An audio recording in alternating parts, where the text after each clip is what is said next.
주의 전에 나오신 여러분들 위해 하나님의 크신 은혜와 복이 임하시기를 주님의 이름으로 축원합니다.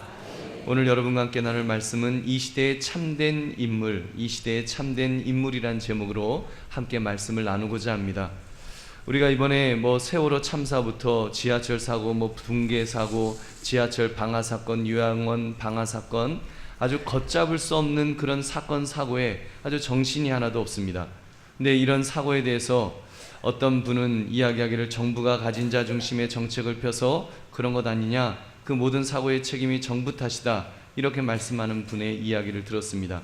또 그 다음에 또 다음 70세 된 어르신이 그런 사건 사고가 터지는 것까지 다 정부 탓으로 돌리는 것은 좀 너무하다, 오랜 세월을 또 이렇게 사신 어르신답게 또 그렇게 말씀을 해주셨습니다만, 아무튼 온 국민의 마음은 누군가 이 난관을 좀 해결해 주었으면 좋겠다. 너무 이런 일이 터지는데 좀 인물이 나와서 우리나라를 좀 붙들어 주면 좋겠다. 아마 이런 마음은 모든 백성들의 마음일 것입니다.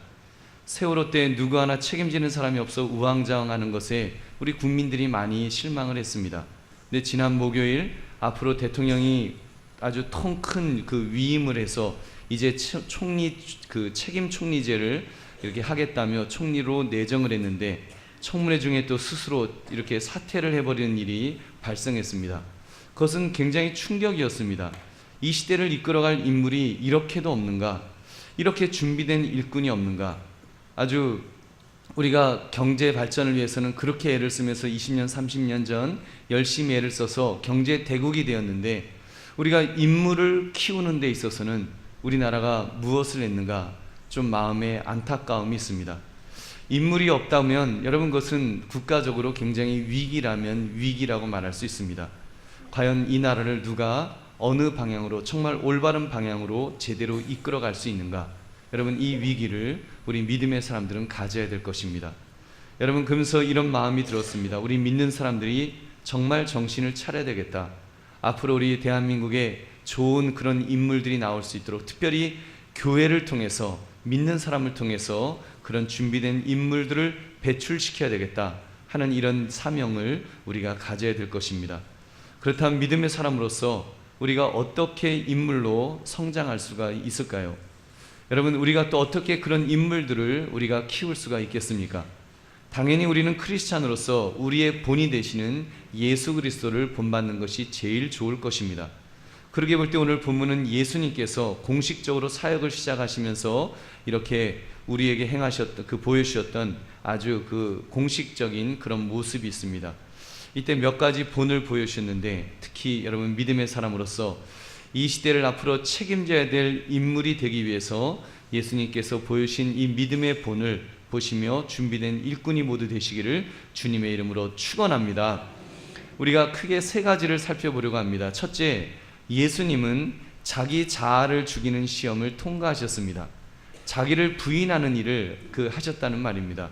9절의 말씀 보니까 그때 예수께서 갈릴리 나사렛으로부터 와서 요단강에서 요한에게 세례를 받으시고, 예수님은 이 공생의 첫 시작을 세례를 받으시는 것부터 시작하셨습니다.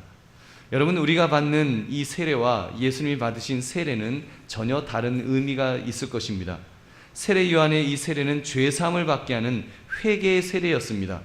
그렇게 볼 때 예수님은 이 세례가 전혀 필요한 분이 아니셨습니다. 생각해 보십시오. 우리 예수님은 높고 높은 보좌 위에서 참으로 이 땅의 사람들을 구원하시기 위해서 인간의 몸을 입고 오신 하나님의 아들이십니다.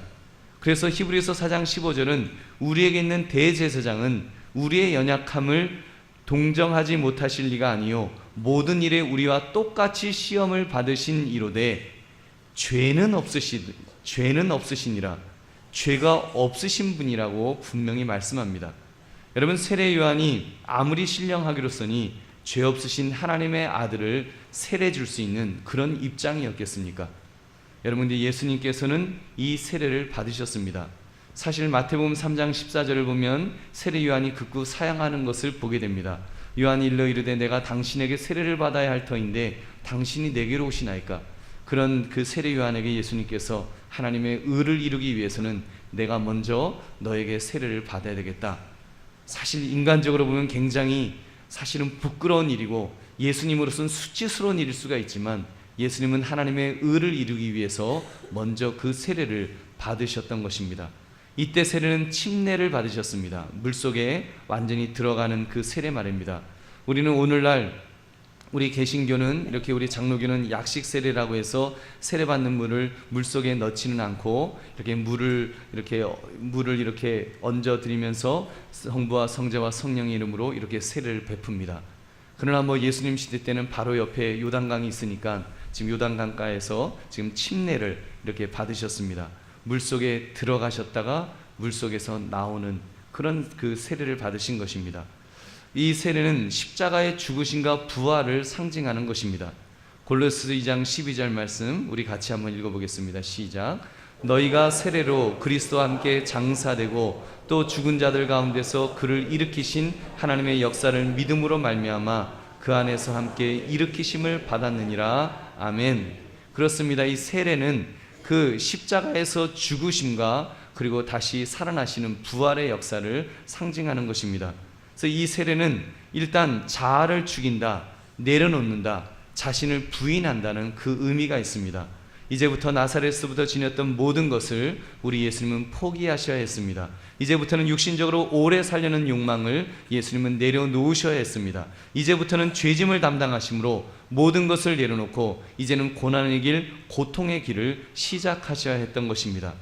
여러분, 그렇습니다. 자기 자아를 죽이는 시험, 이것이 여러분 우리 하나님께서 사람을 쓰시는 첫 번째 조건일 것입니다. 예수님은 세례를 받으심으로 자기 자아를 죽이심으로 이 공생애를 시작하신 것처럼 여러분 하나님의 사람들은 그렇게 살아야 됩니다.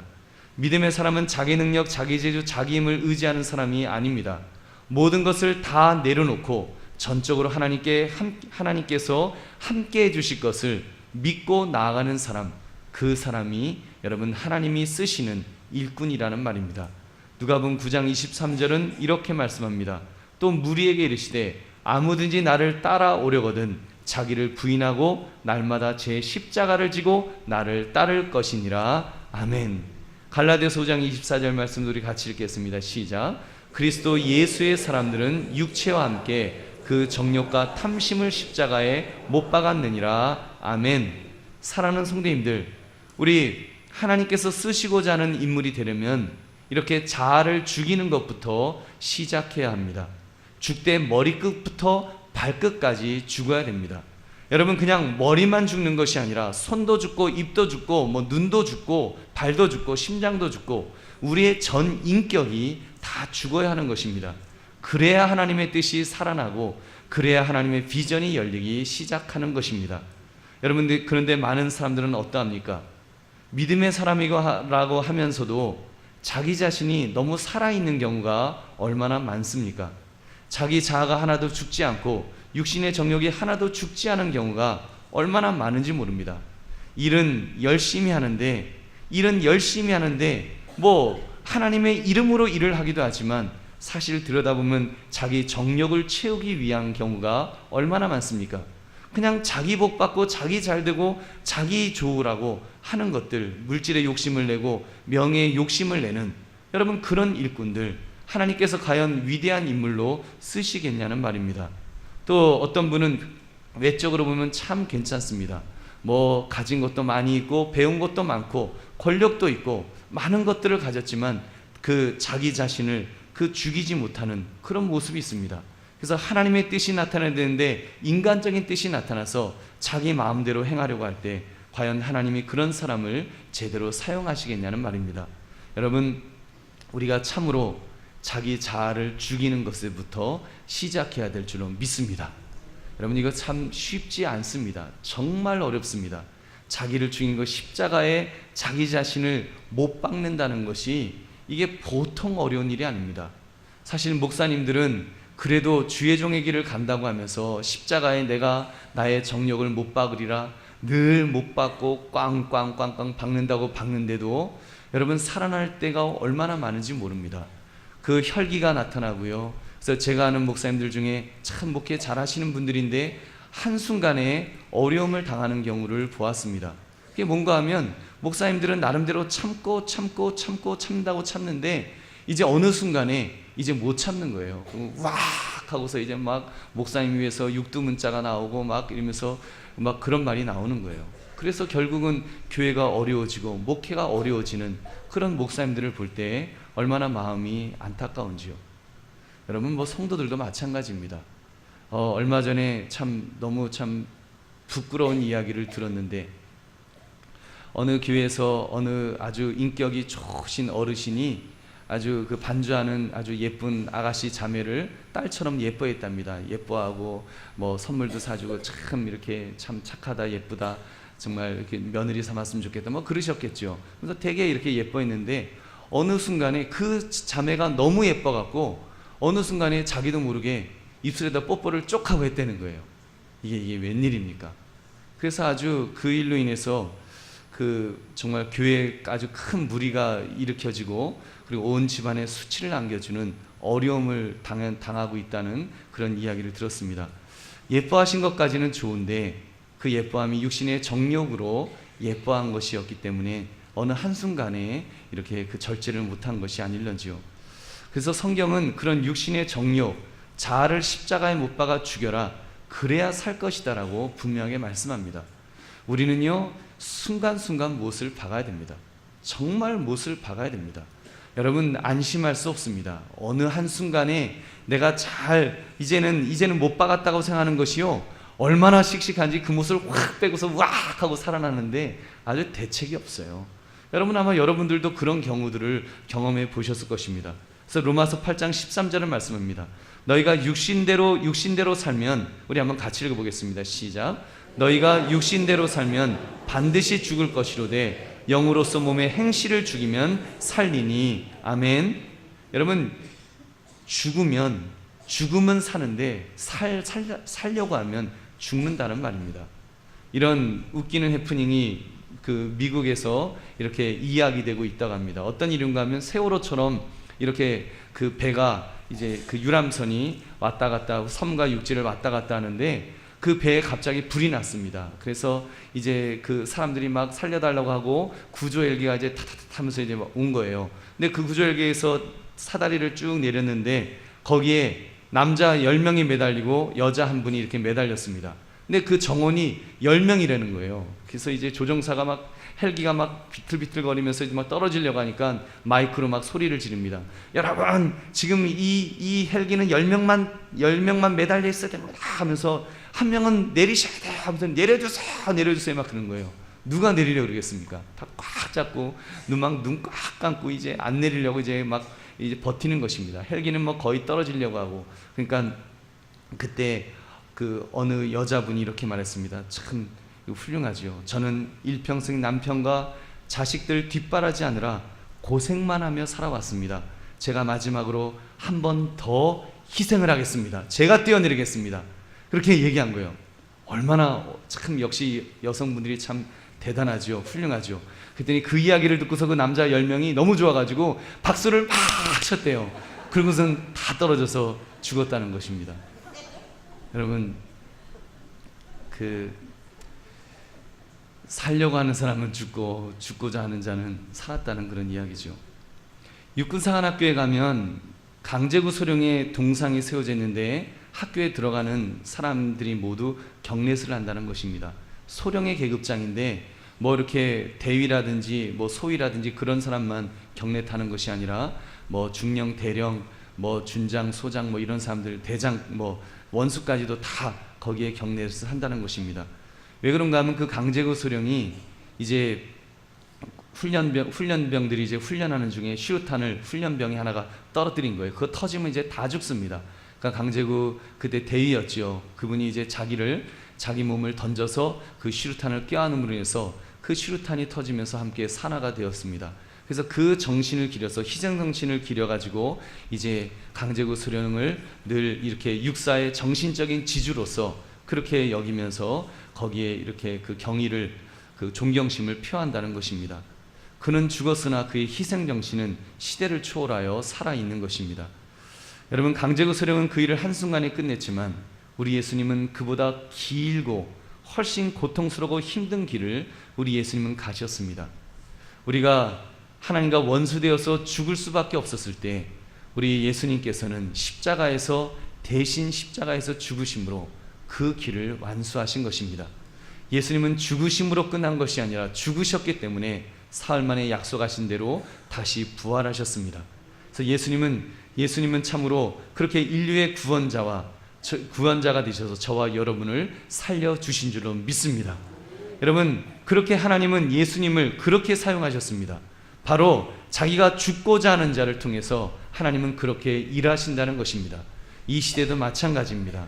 이 시대의 하나님은 자기를 부인하는 자, 자기를 희생하고자 하는 자, 바로 그 사람을 통해서 여러분 하나님께서는 일하시는 것입니다. 그 일에 누가 쓰임 받겠습니까? 바로 주의 말씀을 붙드는 하나님의 사람들, 믿음의 사람들이 그 일을 감당해야 될 줄로 믿습니다. 두 번째, 예수님은 하늘로부터 사명과 능력을 받으셨습니다. 마가복음 1장 10절 말씀 여러분 함께 읽어보겠습니다. 시작. 곧 물에서 올라오실새 하늘이 갈라짐과 성령이 비둘기같이 자기에게 내려오심을 보시더니 아멘. 하늘이 갈라졌다 그랬습니다. 이건 아주 초자연적인 역사예요. 하늘이 쫙 갈라지면서 이제 하나님께서 우리 이 예수님을 하나님의 그런 메시아로 사용하실 것을 모든 사람들에게 공표해 주시는, 사명을 부여해 주시는 공식 그런 절차가 되었던 것입니다. 그리고는 그 위에 성령께서 비둘기같이 임하셨다고 말씀합니다. 이것은 예수님께서 사명과 함께 능력을 부여받았다는 것을 보여주는 것입니다. 사도행전 10장 38절은 이 장면을 이렇게 묘사했습니다. 하나님이 나사렛 예수에게 성령과 능력을 기름 붓듯 하셨음에 그가 두루다니시며 선한 일을 행하시고 마귀에게 눌린 모든 사람을 고치셨으니 이는 하나님이 함께 하셨음이라. 아멘.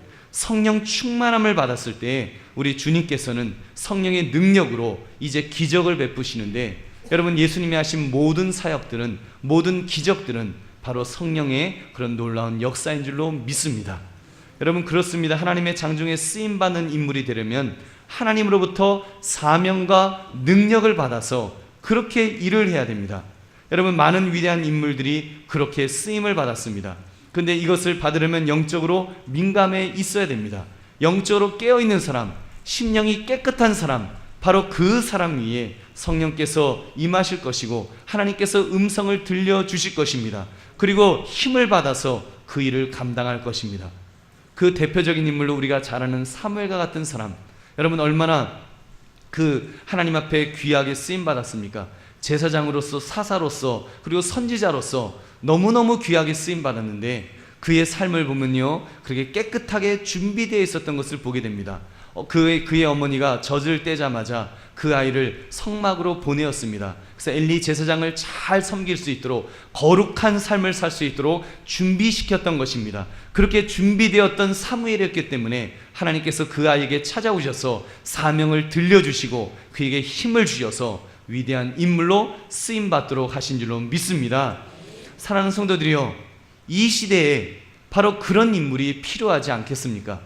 하나님께서 부르신 인물, 하나님께서 힘을 공급하시어 주시는 일꾼, 그래서 그 사람이 가는 곳에 하나님의 능력이 나타나는 그런 사람이 이 시대에 필요하지 않겠냐는 말입니다. 여러분 당장 우리 지금 육사 지방선거가 이제 치루어지고 있는데 그 후보자들의 이야기를 들어보십시오. 모두 자기가 사명자라고 말을 합니다. 자기가 그 지역을 위해서 일할 적임자라고, 자기는 그런 사명을 띠고 이 땅에 태어났다고 아주 자신 있게 말합니다. 근데 그 투표를 해야 되는 유권자들의 마음은, 우리의 마음은 어떠합니까? 진짜 사명자이면 찍어줄 텐데 이게 사명이 아니라 권력이 탐이 나서 나온 사람은 아닌가, 이런 찜찜한 마음이 들어서 이렇게 참 걱정스럽게 우리가 이 투표를 해야 되는 우리의 모습이 있지 않습니까? 사명이 없는데 여러분 능력이 어디에서 나오겠습니까? 선거하는 중에 그런 분도 보았습니다. 자기는 중앙당에서 신임을 받는 사람이라는 것입니다. 지금 뭐 공천제인데 당연히 뭐 중앙에서 다 이렇게 그 보낼 때는 그래도 신임을 하니까 보냈겠죠. 근데 자기는 특별한 뭐 아주 신임을 받는 사람인 것처럼, 그래서 자기가 떨어지면 이 지역이 손해 볼 거라는 둥 그딴 말을 하더라고요. 그래서 제가 그 얘기 듣는 이 교만한 인간 막 그러더라고요. 그래서 제가 멱살을 확 잡고 야 정신 차려! 제가 마음속으로 그렇게 했습니다. 여러분 그렇지 않아요? 그래봤자 뭐 아무리 신임을 받아봤자 사람 의지하는 것 아닙니까? 사람 의지해서 사람 의지하는 사람이 능력을 발휘하면 무슨 그런 큰 능력을 발휘할 수가 있겠습니까? 사랑하는 성도들이여, 우리가 이 시대에 진짜 필요한 진짜 인물이 필요한데, 여러분 이 진짜 필요한 인물이 어떠한 사람인지 우리 다시 한번 우리 묵상하면서 또 주님 앞에 기도하기를 원합니다. 하나님으로부터 사명을 받고 또 하나님으로부터 능력을 받은 사람, 그런 사람이 이 시대에 필요합니다. 우리나라가 일제로부터 이렇게 한일합방이 되었을 때, 그때는 나라와 민족을 위해서 분연히 일어났던 정말 애국지사들이 있었습니다. 여러분, 보통은 나라가 망해도 괜찮습니다. 여러분 그거 아십니까? 과거 우리 역사를 보면요, 그 전에 왕조가 바뀌는 거는 왕만 바뀌는 거예요. 위에서 왕만 바뀌는 거지 백성들의 삶은 똑같습니다. 그냥 농사 짓고 그저 세금 내라 그러면 세금만 또박또박 내면 되지, 사실 왕조가 망한다고 해서 그렇게 백성들한테는 큰 어려움이 없었습니다. 근데 한일합방은 다른 거였어요. 그건 아주 나라가 망해도 아주 더럽게 망하는 것입니다. 왜냐하면 나라를 빼앗기게 되면, 나라가 망하면 주권을 빼앗기고, 그리고 언어를 빼앗기고, 전통을 빼앗기고, 나라의 보물들을 다 빼앗기고, 지하자원을 다 빼앗기고, 심지어 총칼 앞에서 내 딸이 끌려가고 내 아들이 끌려가는 그 아픔을 겪어야 되었던 것입니다. 그때 하나님의 사람들이 일어났습니다. 여러분, 우리가 잘 아는 3.1운동, 그때 독립선언문을 낭독했던 그 33인 민족 대표들 중에 기독교인들이 절대 다수였다는 것 여러분 잘 알고 계시지 않습니까? 그런 일들, 하나님의 사람들이, 민족 지도자들이 바로 기독교인들 중에서 하나님의 사명을 가진 자들이 일어났던 것입니다. 또 능력을 가진 사람들이 그렇게 일어났습니다. 그래서 민족을 위해서, 나라를 위해서 얼마나 많이 애를 썼는지요. 그분들의 희생이 있었고 그분들의 그런 애씀이 있었기 때문에 우리 조선이 독립할 수 있었고, 여러분 오늘날의 대한민국이 이렇게 세워진 줄로 믿습니다. 여러분 사랑하는 성도들이, 오늘날도 그런 인물이 필요합니다. 그런 인물을 앞으로 교회가 배출해 나가야 될 것입니다. 하나님으로부터 사명을 받고 하나님으로부터 능력을 받은 그런 사람들, 그런 인물들이 필요합니다. 여러분 요셉 같은 인물이 나타나서 기근으로 도탄에 빠진 민족을 구원해낼 수 있는 그런 사람이 필요하다는 것입니다. 다 망해갈 때, 다 죽으면 죽을 때 에스더와 같이 죽으면 죽으리라는 각오를 가지고 이렇게 자기 한 몸을 던질 수 있었던 그런 여성 지도자가 앞으로 배출되어야 될 것입니다. 여러분 하나님은 시대마다 그렇게 인물들을 사용하셨습니다. 인물이 없다고 한탄했던 사사시대에도 그나마 사사들을 세우셔서 하나님은 하나님의 백성들을 구원해 내셨던 것입니다. 여러분 그렇게 볼 때 하나님께서 사명을 주시고 능력을 주시는 인물이 얼마나 필요한지요. 여러분 그런 인물들이 여러분 중에, 또 여러분의 자녀 중에, 우리의 자녀들 중에서 배출되기를 주님의 이름으로 축원합니다. 세 번째, 예수님은 하나님으로부터 이 최종적 인정을 받는 사람이 되셨습니다. 마가복음 1장 11절 말씀 함께 읽겠습니다. 시작. 하늘로부터 소리가 나거늘 너는 내 사랑하는 아들이라 내가 너를 기뻐하노라 하시니라. 아멘. 이것은 하나님께서 공개적으로 예수님을 사랑하는 아들로 공표하신 그런 표식입니다. 하나님이 기뻐하시는 메시아라는 말입니다. 아직 예수님께서 아무 사역도 시작하지 않으셨을 때 예수님은 하나님 아버지로부터 먼저 인정을 받으셨던 것입니다. 그리고 그 이후에 예수님의 사역을 보면, 하신 일들을 보면 철저하게 하나님 중심이었습니다. 예수님은 철저하게 하나님이 기뻐하실 그 일만 했습니다. 예수님은 사람 바라보지 않았습니다. 사람의 칭찬 들으려고 하지 않으셨습니다.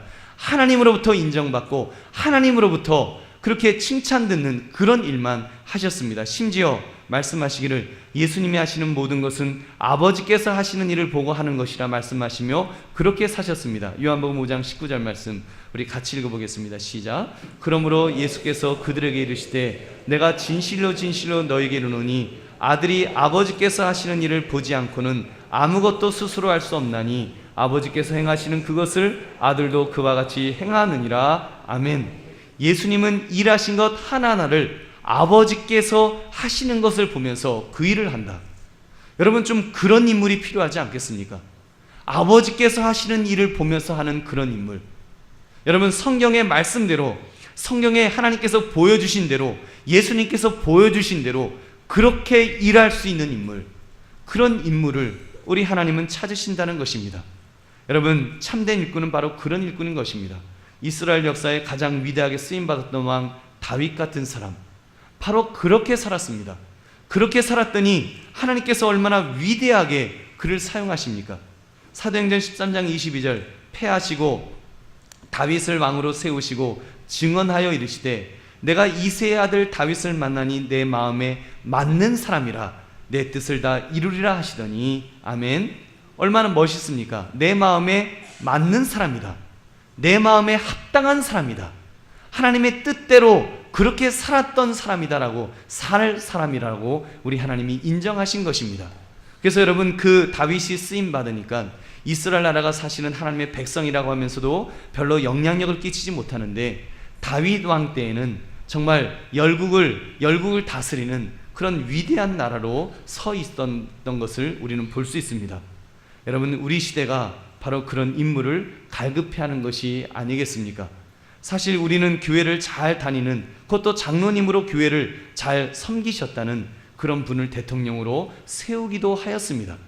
그러나 역사를 돌이켜볼 때, 물론 앞으로서 역사가 이제 평가를 해야 될 일이지만, 정말로 하나님의 마음에 합한 자로서 그렇게 국정을 운영하셨는가? 거기에 대한 좀 의문점을 우리는 가지지 않는지요. 역사의 아이러니가 여러분 무엇인지 아십니까?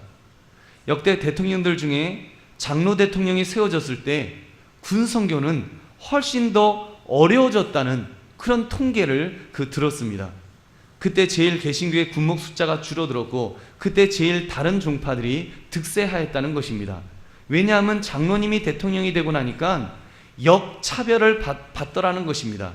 괜히 기독교에 대해서 뭘 조금만 이렇게 하려고 하면, 그 장로라서 그 기독교 차별, 이렇게 기독교에만 특혜를 주느냐 어쩌느냐 해갖고 막 바글바글거리니까 더 눈치를 봐갖고, 백성들 눈치 보느라고 이렇게 기독교를 위해서 더 일을 못하고 오히려 타 종교들을 위해서 더 많은 일을 했다는 그런 이야기를 들었습니다. 저는 그 이야기 들으니까 아주 화가 났습니다. 아주 화가 나더라고요. 이야, 그 참 무늬만 장로였구나, 그런 생각이 들더라고요. 우리 교회 장로님을 차르면, 장로님들을 세우셨으면 우리나라가 훨씬 더 좋았겠다, 그런 마음이 들었습니다. 우리 장로님들 잘 들으십시오. 우리 장로님들이 청와대로 가십시오. 그래서 정말 그 생명을 바쳐서 에스더처럼 죽으면 죽으리라 그런 각오를 가지고 하나님이 기뻐하시는 일을 그렇게 했다면, 여러분, 우리나라가 하나님이 기뻐하시는 더 그런 나라가 되지 않았을까요?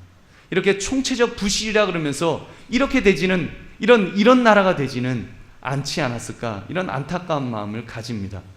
여러분, 우리가 정말 백성들 눈치가 아니라 하나님 눈치를 보는 그런 지도자가 필요한 시대인 줄로 믿습니다. 지금 여러분, 이 시대의 정치인들이 왜 정치인답지 않습니까? 왜 하나같이 누구를 막론하고 하나같이 왜 정치인답지 않습니까? 그거는 지금 유권자들, 백성들 눈치만 보는 거예요.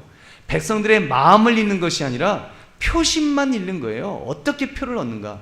그래서 표 얻을 수 있는 그 일만 찾아서 그냥 이리 흔들리고 저리 흔들리니까 도대체 중심을 잡아주는 대통령이 그런 어떤 지도자들이 없으니까 여러분, 이 나라가 이렇게 흔들리는 것이 아닐런지요.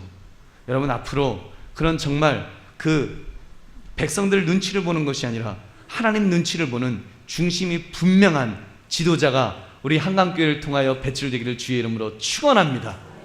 그런 지도자들 많이 배출됐으면 좋겠습니다. 베드로처럼 정말 칼이 들어올 망정, 목에 칼이 들어올 망정, 아닌 건 아니라고 말할 수 있는 사람, 그런 사람이 필요하다는 것입니다. 베드로 얼마나 겁쟁이였습니까? 처음에는 겁쟁이였죠. 조그만 여종 앞에서도 나 저 예수 모른다 저주했던 그런 비겁한 사람이었습니다. 그러나 너가 땅끝까지 이르러 내 증인이 되라, 예수님의 사명을 다시 받고, 그리고는 이제 성령 충만함 받으니까 완전히 변했습니다. 그 군인들 앞에서, 제사장들 앞에서, 교권자들 앞에서 얼마나 담대했는지요.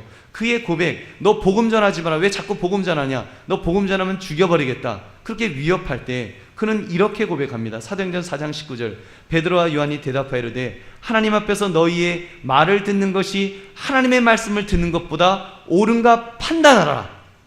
하나님 말씀 듣는 것보다 내가 너희들 말을 들으랴, 백성들 말을 들으랴, 하나님의 말씀을 들으랴. 좀 좀 배포가 있는 그런 지도자가 나야 되지 않겠습니까? 그런 배포가 있는 그런 일꾼들이 각 요직에서 일을 해야 되지 않겠습니까? 그런 배포가 있는 그런 사장님들이 회사를 지켜야지 회사가 제대로 되지 않겠습니까? 학교에서도 그런 선생님들이 지켜주어야지 제대로 학교가 되지 않겠습니까? 지금 기독교 학교들이 무너지고 있다는 얘기 듣지 않습니까? 왜 무너져 갈까요?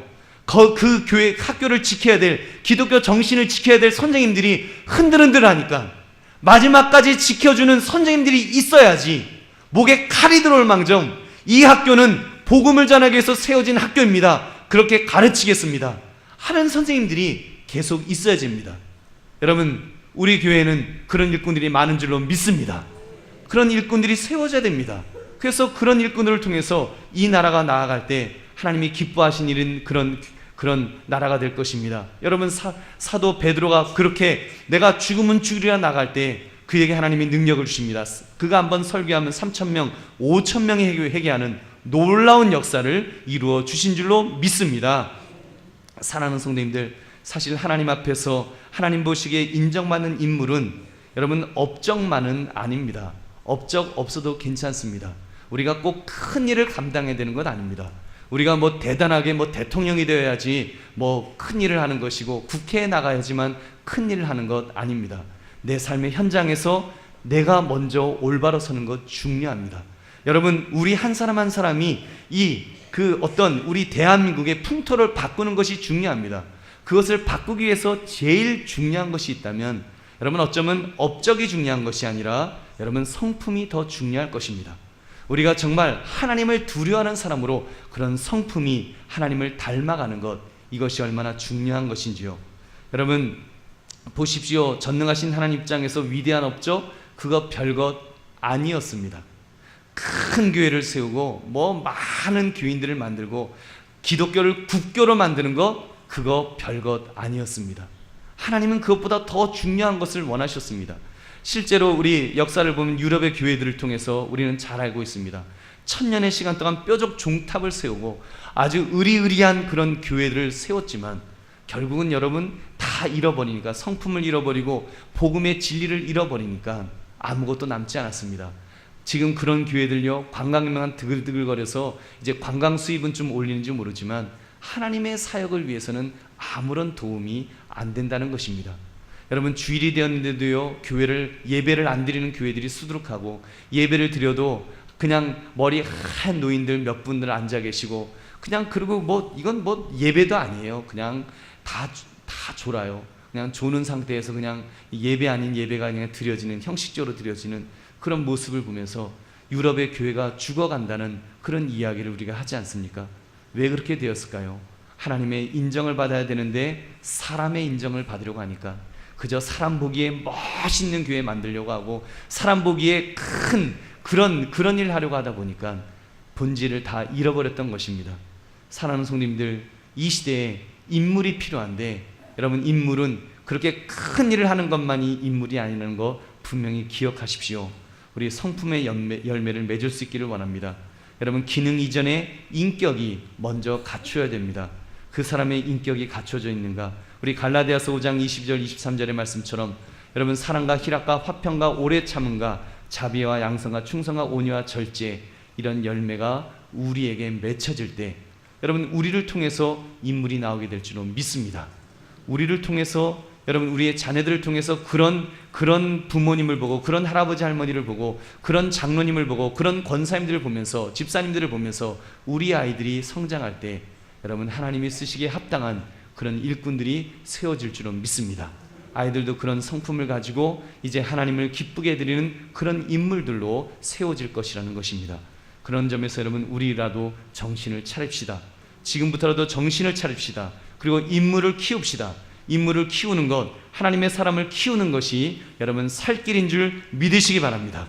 우리가 지금 이제 육사 선거를 하고 또 앞으로도 계속 우리는 수없이 선거를 하면서 인물이 없다, 우리 그런 말만 하지 말고 우리가 꿈을 꾸자는 것입니다. 우리부터라도 꿈을 꾸면서 하나님, 지금 당장 인물이 없더라도 앞으로 10년 후에, 20년 후에, 30년 후에 정말 하나님을 기쁘게 해드리는 그런 일꾼이 세워져서 하나님 참으로 이 나라가 하나님이 기뻐하시는 그런 복된 나라 될 수 있도록 해달라고 여러분 결단하시기를 주의 이름으로 축원합니다. 그러면 여러분, 우리 한국교회 소망인 줄 믿습니다. 대한민국이 소망인 줄 믿습니다. 한강교회가 소망인 줄 믿습니다.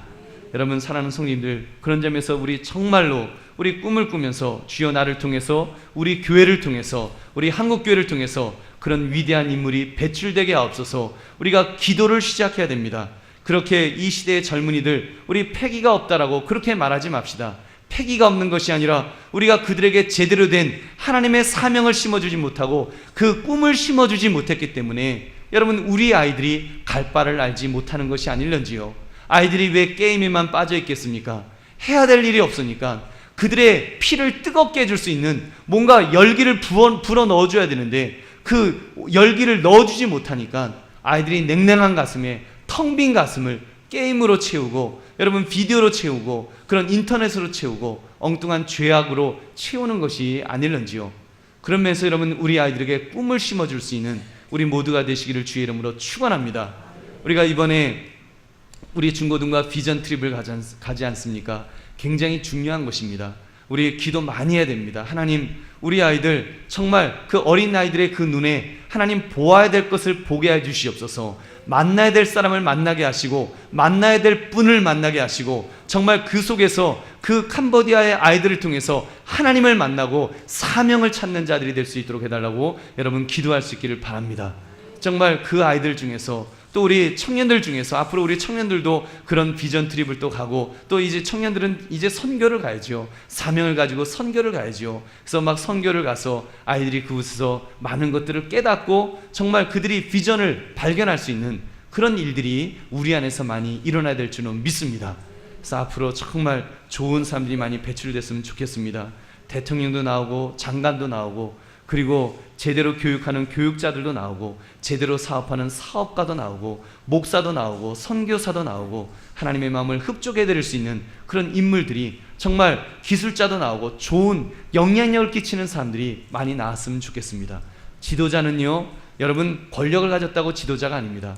영향력을 끼치는 그 사람이 지도자입니다. 바로 저와 여러분도 지도자가 될 수 있습니다. 여러분의 자녀에게 지도자가 될 수 있고, 손자에게 지도자가 될 수 있고, 여러분 노인정에서도 여러분이 지도자의 역할을 감당할 수 있습니다. 여러분이 영향력을 발휘하면 대한민국이 바뀌어질 수 있습니다. 여러분 그 일을 감당해야 됩니다. 그 일을 위해서 참으로 사명을 가지고 그렇게 정말 참된 일꾼이 되겠노라고 결심하시는 정말 이 시대의 참된 일꾼들이 되시기를 주님의 이름으로 축원합니다.